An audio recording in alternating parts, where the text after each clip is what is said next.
Gilles Prilot, qui est archéologue à Somme Patrimoine, qui est un établissement public du département de la Somme. Et parmi ces nombreux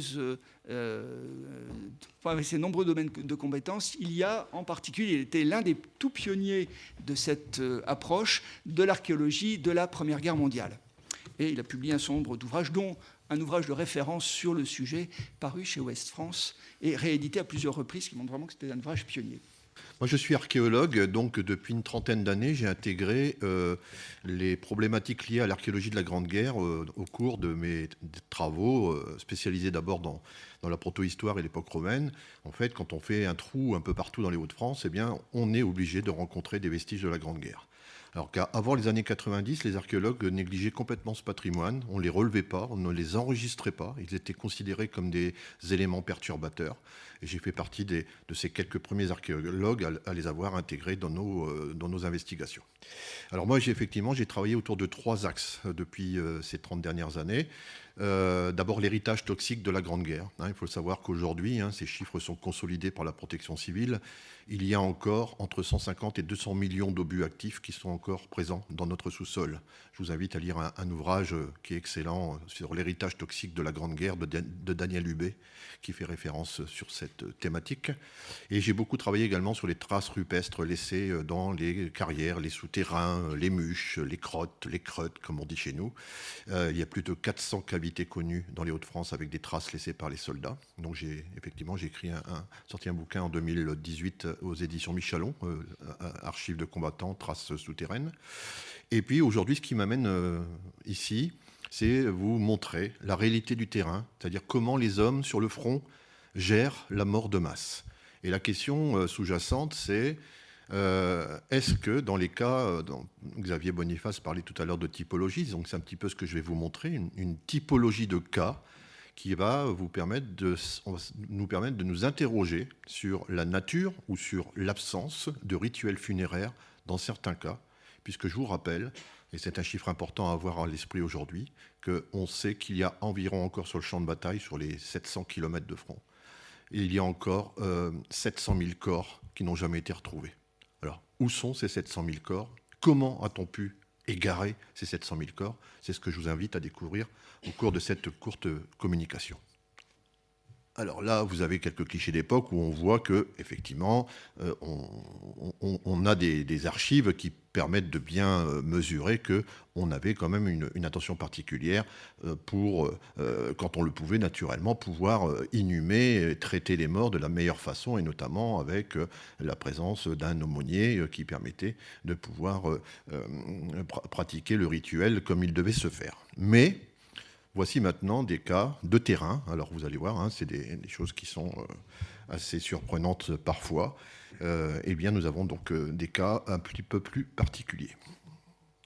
Alors d'abord un juste retour sur les choses, puisque là, il faut saluer le travail de Frédéric Adam, un archéologue de l'INRAP, qui à partir du début des années 90 a été le premier à intervenir sur une fosse commune à Saint-Rémy-la-Calonne dans le but de retrouver les restes d'Alain Fournier, l'auteur du Grand Maulne. Donc ça a été vraiment le point de départ de l'intervention d'archéologues sur ces traces de la Grande Guerre. Alors voici les différents cas de figure que l'on va pouvoir rencontrer sur le champ de bataille. En premier lieu, on a les soldats qui ont purement et simplement disparu après le souffle de l'explosion. Ici, vous avez un soldat allemand qui... Attendez, je cherche ma petite... Voilà. Alors, ici, vous avez l'impact de l'obus qui a soufflé le soldat. Il y a un souffle très puissant qu'on appelle le blast qui va plaquer le soldat au sol et en une fraction de seconde, ce soldat disparaît. Donc comme il disparaît, eh bien, on ne va pas pouvoir le trouver et l'inhumer. Où sont ces 700 000 corps? Eh bien, ces 700 000 corps, vous voyez, au hasard de nos interventions archéologiques un peu partout dans le nord de la France, eh bien, on retrouve des fragments, des bras, des jambes, des fragments de tête, ces corps qui ont été pulvérisés et qui n'ont pas du tout été récupérés à la fin des offensives, par exemple, qui ont été simplement restés abandonnés sur le champ de bataille. Il y a donc plusieurs façons de classer ces fosses.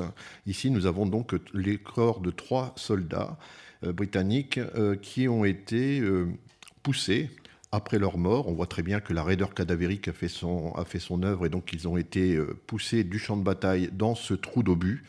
Donc là, on ne peut pas parler véritablement de sépulture. Il s'agit très probablement plutôt de fosses sanitaires destinées à éviter les odeurs, etc. On n'a pas le temps de pouvoir enterrer dignement. On reviendra plus tard, probablement, et le hasard des offensives fera qu'on n'aura pas le temps de revenir sur ces soldats. Après, nous avons un cas de figure un peu particulier, c'est-à-dire que là, effectivement, toujours dans un cratère d'obus, eh bien, les soldats allemands vont déposer sur 2 couches les corps de leurs camarades. Et les corps sont complets, habillés, vêtis. On a juste enlevé les plaques d'identité pour pouvoir les identifier. Là, on peut s'interroger sur la nature du rituel qui a pu avoir lieu en posant ces hommes sur 2 couches. On n'est pas véritablement sur une sépulture. Moi, ces clichés m'interrogent sur l'accompagnement qu'ont pu avoir les camarades allemands autour de cette fosse. Alors ce cliché est très intéressant parce que là, on est dans le cadre d'une fosse, une sépulture collective, mais qui est très particulière puisqu'elle est complètement contre la procédure qui était en vigueur chez les Britanniques. Donc on peut s'interroger également sur la nature ou l'absence de rituel funéraire dans ce cas. Si vous observez attentivement la position des corps de la gauche vers la droite, vous remarquerez que ces soldats ont été déposés l'un à côté de l'autre, bien évidemment, mais ils ont été posés au coude à coude. Le coude de l'un recouvrant le coude de l'autre. Ce sont des Britanniques, arms in arms. On serre les coudes au moment du dernier assaut.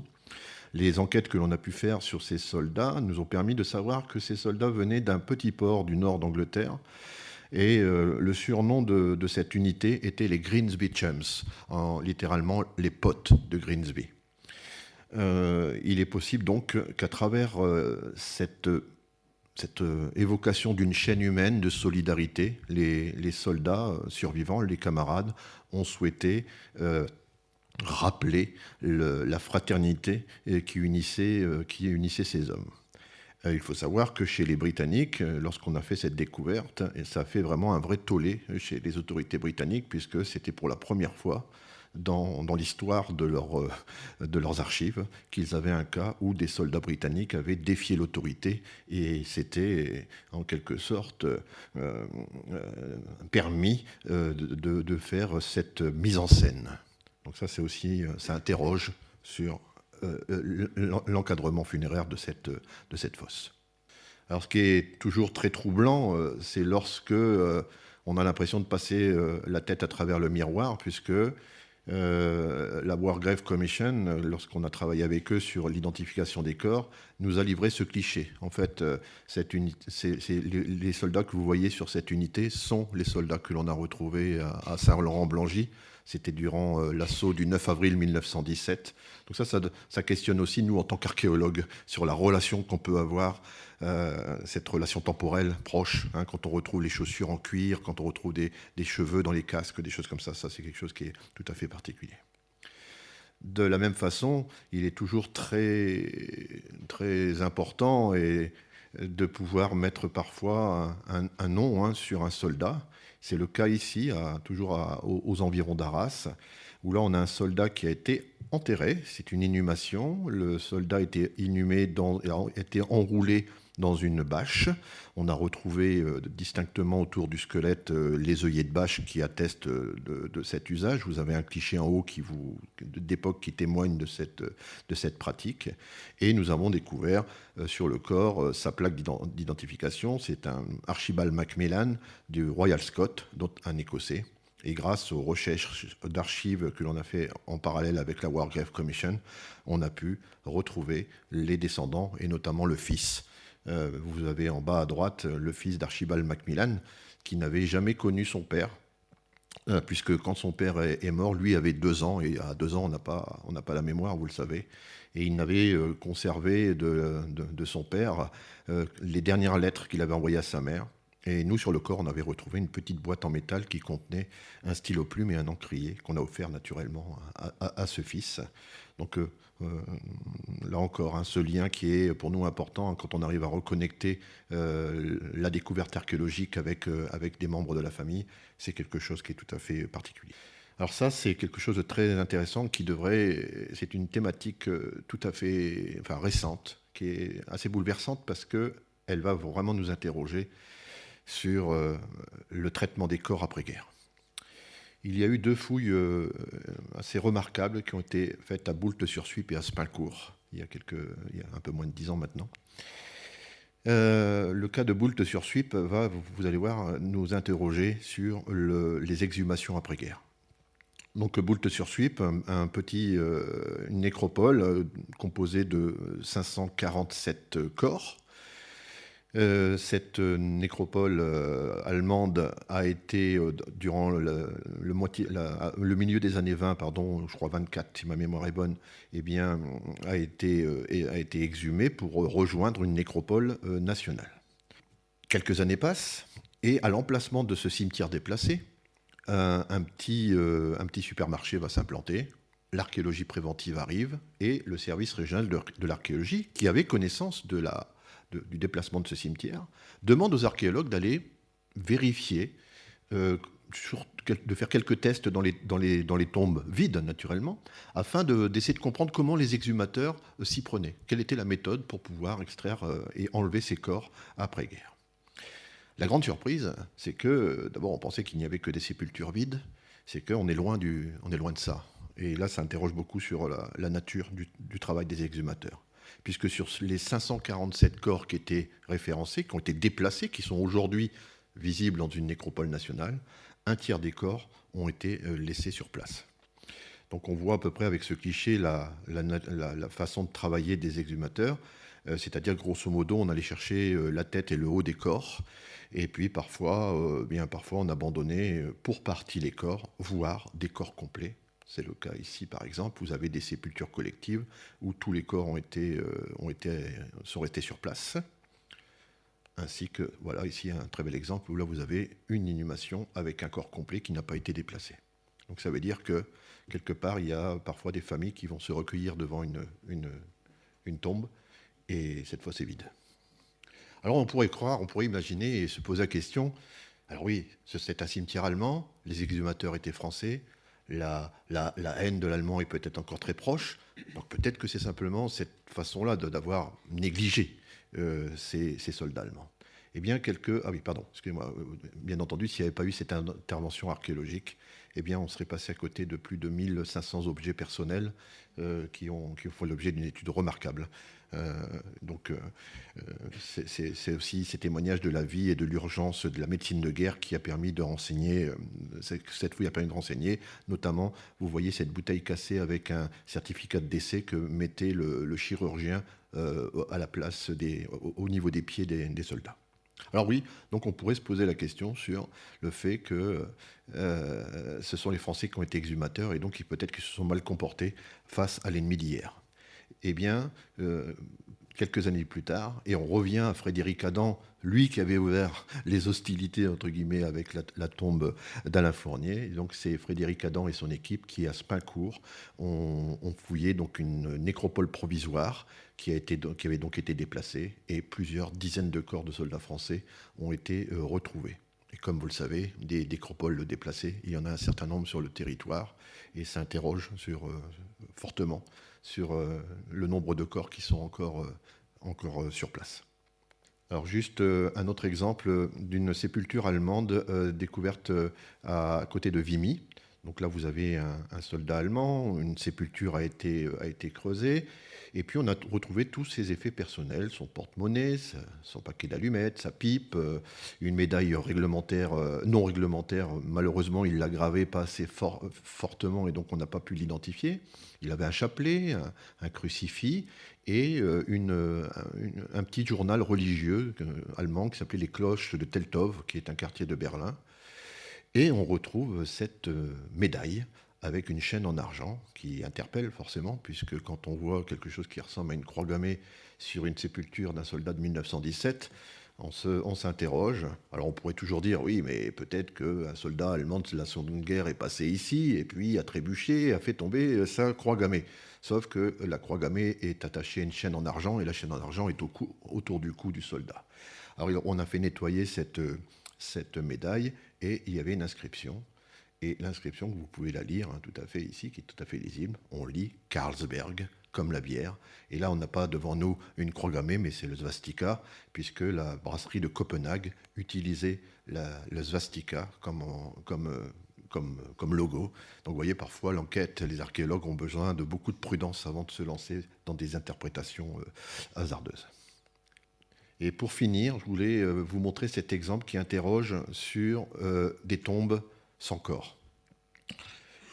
Un éventuel cénotaphe. Donc là, je vais parler au conditionnel, puisque dans la littérature, il n'a jamais été fait état de cénotaphe sur le champ de bataille, mais le fait est là, donc je voulais le partager avec vous. Donc on est à Hilt-sur-Suippe, Anne-Charlotte Baudry qui a assuré cette fouille remarquablement, et on est dans une position allemande, et on trouve donc cette fosse rectangulaire, avec au sommet de cette fosse un animal, un cheval. Et ce cheval a été abattu parce qu'il avait reçu 2 éclats d'obus dans la patte arrière. Alors déjà, on peut s'interroger sur le fait de creuser une fosse aux dimensions de l'animal, alors qu'on a déjà grand-peine à gérer les êtres humains pour les enterrer. Et vous savez que les chevaux, on a des archives très, très abondantes sur les corps de chevaux qui jonchent le champ de bataille. Bon, déjà, cette sépulture adaptée à la taille du cheval devrait nous interroger.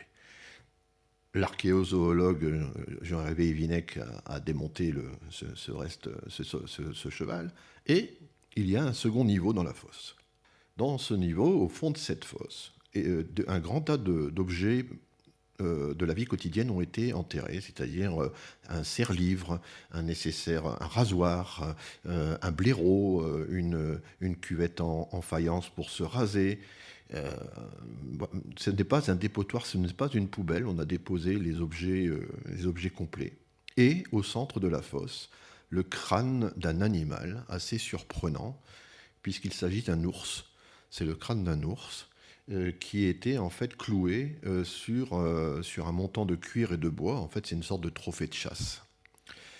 Alors on pourrait imaginer, et aucun reste humain n'a été trouvé dans cette fosse. Donc on peut imaginer, on peut supposer, là encore, je préfère rester prudent, qu'un officier allemand a pu être tué, son corps n'a pas été retrouvé, il fait partie de ces 700 000, et que ses camarades ont voulu honorer sa mémoire en rassemblant ses effets personnels, parce que un crâne d'ours comme trophée de chasse, c'est pas le soldat lambda qui pouvait avoir ça dans sa tente, et donc ont également joint le cheval de l'officier dans sa dernière sépulture. Donc voilà un petit peu, j'ai brossé très rapidement, je voulais rester dans les temps. Donc c'est plutôt une série de questionnements que j'avais envie de vous soumettre à partir de tous ces cas qui doivent interroger sur la nature ou l'absence de rituels funéraires pendant le conflit et après, puisque le cas des nécropoles déplacées est une vraie problématique en soi. Alors si, comme le disait Xavier tout à l'heure, cet ouvrage fait une synthèse un petit peu sur toutes ces thématiques. Donc voilà, si vous en voulez en savoir un peu plus, je vous invite à consulter cet ouvrage. Je vous remercie de votre attention. Merci beaucoup Gilles pour ce panorama typologie. Ça permet aussi de faire avancer la réflexion et de poser des questions. Alors je reviendrai très rapidement sur le transfert des corps et sur les réinhumations après la Première Guerre mondiale. Il y a un témoignage littéraire absolument extraordinaire qui est celui de Roland d'Orgelès, Le Retour des morts, qui raconte les trafics qu'il y a. Les fossoyeurs étaient payés au nombre de corps, donc voilà, ils ne faisaient pas trop attention. L'essentiel c'est d'avoir un corps, peu importe à qui il correspondait, s'il était entier. Ils touchaient leur argent. Alors, il y a des histoires assez sordides derrière et qui expliquent aussi ces traces archéologiques.